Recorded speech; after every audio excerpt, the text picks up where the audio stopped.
ప్రకాశం బ్యారేజీకి కృష్ణానది వరద పోటెత్తుతుంది. బ్యారేజీ నుంచి 5 లక్షలకు పైగా క్యూసెక్ల నీరు సముద్రంలోకి విడుదల చేస్తున్నారు. మరింత సమాచారం మా ప్రతినిధి కృష్ణమ్మ నాయుడు ప్రత్యక్ష ప్రసారం ద్వారా అందిస్తారు. ఎగువ ప్రాంతాల్లో కురుస్తున్నటువంటి భారీ వర్షాలకు కృష్ణానదికి వరద పోటెత్తుతుంది. ప్రస్తుతం ప్రకాశం బ్యారేజ్లో 69 గేర్ల ద్వారా నీటిని దిగువకు విడుదల చేస్తున్నారు. అటు ఎగువన ఉన్నటువంటి పులిచింతల ప్రాజెక్టుకి నాగార్జున ప్రాజెక్టు నుండి 4,70,000 క్యూసెక్ల నీరు వస్తున్నట్లు అధికారులు అంచనా వేశారు. అదే క్రమంలో 4,60,000 క్యూసెక్ల మేర పులిచింతల నుండి ప్రకాశం బ్యారేజ్కి నీటిని విడుదల చేస్తున్నారు. ప్రకాశం బ్యారేజ్లో ఉన్నటువంటి 69 గేట్ల ద్వారా నీటిని అటు కృష్ణా ప్రధాన కాలువతో నీటిని వదులుతూనే ఇటు సముద్రంలో కూడా 69 గేట్ల ద్వారా నీటిని వదులుతున్నారు. ప్రకాశం బ్యారేజీ సమీపంలో ఉన్నటువంటి లంక గ్రామాలు ఏవైతే ఉన్నాయో వాటికి అప్రమత్తం చేశారు జలవనరుల శాఖ అధికారులు. రెవెన్యూ శాఖ అధికారులకు చెప్పి దండోరా వేయించి లంక గ్రామాల సమీపంలో ఉన్నటువంటి పంట పొలాలకి రైతులు వెళ్లకుండా సూచనలు చేస్తున్నారు. అదే క్రమంలో ఎవరు కూడా మత్స్యకారులు నదిలోకి వేటకు వెళ్ళకూడదని కూడా సూచనలు చేస్తున్నారు. ఇటు ఎన్టీఆర్ జిల్లాలో ఉన్నటువంటి కృష్ణా నదీ పరివాహక ప్రాంత ప్రజలను కూడా అప్రమత్తం చేశారు. ఇబ్రహీంపట్నం మండలంలో ఉన్నటువంటి చిన్నలంక పెదగల్లంక గ్రామాల ప్రజలను అప్రమత్తం చేసి ఏదైనా పరిస్థితులు తలెత్తితే సమీపంలో ఏర్పాటు చేసినటువంటి పునరావాస కేంద్రాలకు రావాలని సూచనలు చేస్తున్నారు. ఆర్డీఓ చైతన్య ఇప్పటికే పునరావాస కేంద్రాలను పరిశీలించి అక్కడ 20 నుంచి 50 బెడ్లు ఏర్పాటు చేసి ప్రత్యేకమైనటువంటి ఏర్పాట్లు చేసినట్టు కూడా చెబుతున్నారు. అయితే ప్రస్తుతం బ్యారేజ్లో ఉన్నటువంటి పరిస్థితి గురించి మనతో మాట్లాడేందుకు ఇరిగేషన్ ఇంజనీర్ రవికిరణ్ ఉన్నారు. మరిన్ని విషయాలు ఆయన మాటలు తెలుసుకున్నాం. సార్, ప్రస్తుతం బ్యారేజ్లో ఉన్నటువంటి పరిస్థితి ఏంటి? మరింత వరద ఉధృతి పెరిగే అవకాశం ఉందా? అందరికీ నమస్కారం అండి. మనకి ప్రస్తుతానికి 5,13,000 క్యూసెక్లు ఇన్ఫ్లో ఉందండి మనకి బ్యారేజీకి.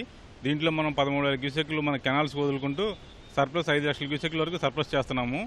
ప్రస్తుతానికి ఈ చుట్టుపక్కల నది ఈ ప్రాంతాల్లో వర్షాలు లేకపోవడం వలన మనకు కొంచెం వరద అయితే నిలకడగానే ఉంది. పైనుంచి కూడా శ్రీశైలం, సాగరు, పులిచింతల నుంచి కూడా మనకు వరద నిలకడగా వస్తుంది. సో మనకి 5,20,000 వరకు చేరే అవకాశం ఉంది. సెకండ్ వార్నింగ్ లోపే ఉంటుందని చెప్పి మేము అందరం ఆశిస్తున్నామండి. ఇప్పటికే మొదటి వార్నింగ్ మంగళవారం రోజు విడుదల చేశారు. అదే కొనసాగుతుంది. సమీప లంక గ్రామాల ప్రజలు కొంత ఇబ్బందులు పడుతున్నట్లు తెలుస్తుంది. వారిని ఎటువంటి అప్రమత్తం చేశారు? మన ఇక్కడ ఈ స్థానిక ఎన్టీఆర్ జిల్లా కలెక్టర్ గారు, అలాగే కృష్ణా జిల్లా కలెక్టర్ గారు, బాపట్ల జిల్లా కలెక్టర్ గారు, ఇంకా గుంటూరు జిల్లా కలెక్టర్ అందరూ కూడా ప్రతి జిల్లా హెడ్ క్వార్టర్స్లోనూ మన కంట్రోల్ రూమ్స్ ఏర్పాటు చేసి అందరి అధికారులతో ఎప్పటికప్పుడు సమన్వయం చేసుకుంటూ రెవెన్యూ సిబ్బంది అందరికీ తగు సూచనలు జారీ చేస్తున్నారు. ఏ విధమైన అవాంఛనీయ సంఘటన జరగకుండా కూడా ఏర్పాటు చేస్తున్నారండి. అయితే గతంలో నదిలోకి దిగి స్నానానికి వెళ్ళి కానీ మత్స్యకారులకు వెళ్ళి కానీ ప్రమాదాలు జరిగినటువంటి సంఘటనలు ఉన్నాయి. నది చాలా ఉధృతంగా ప్రవహిస్తుంది. దిగువ ప్రాంతంలో దుర్గమ్మ టెంపుల్కి వచ్చేవారు కూడా నదీ స్నానాలు చేసేటువంటి అవకాశం ఉంది. వారికి ఎలాంటి సూచనలు చేస్తున్నారు? ఎలాంటి అప్రమత్త చర్యలు తీసుకుంటున్నారు? అందరికీ చెప్తున్నామండి. అలాగే ఎక్కడికక్కడ బ్యారికేడింగ్ కూడా చేస్తున్నాము. మనం ప్రమాద హెచ్చరికలు కూడా జారీ చేస్తున్నాము. ఫ్లెక్సీల ద్వారా కట్టి అందరికీ కూడా ఎప్పటికప్పుడు సమాచారం ఇస్తున్నాము. మత్స్యకారులను కూడా నదిలోకి వెళ్లకుండా తగు జాగ్రత్తలు తీసుకుంటున్నామండి.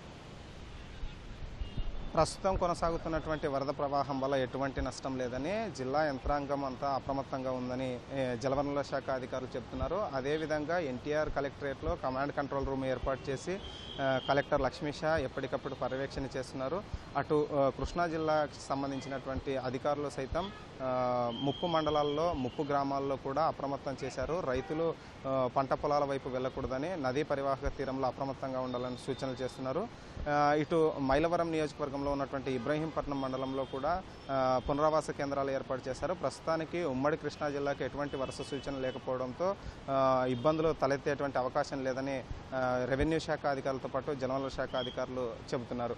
ఏది ఏమైనప్పటికీ ఎటువంటి పరిస్థితులు వచ్చినా ఎదుర్కోవడానికి జిల్లా యంత్రాంగం సన్నద్ధంగా ఉందని అధికారులు చెబుతున్నారు. ఇటు ప్రకాశం బ్యారేజ్కి కొనసాగుతున్నటువంటి 5,12,000 క్యూసెక్లు క్రమంగా తగ్గుముఖం పట్టేటువంటి అవకాశమే ఉందని, అయితే పులిచింతల నుండి వచ్చేటువంటి వరద ప్రవాహాన్ని అంచనా వేసుకొని రెండో ప్రమాద హెచ్చరిక జారీ చేయాలా లేదా అన్నది అధికారులు చర్చించేటువంటి అవకాశం ఉందని చెబుతున్నారు.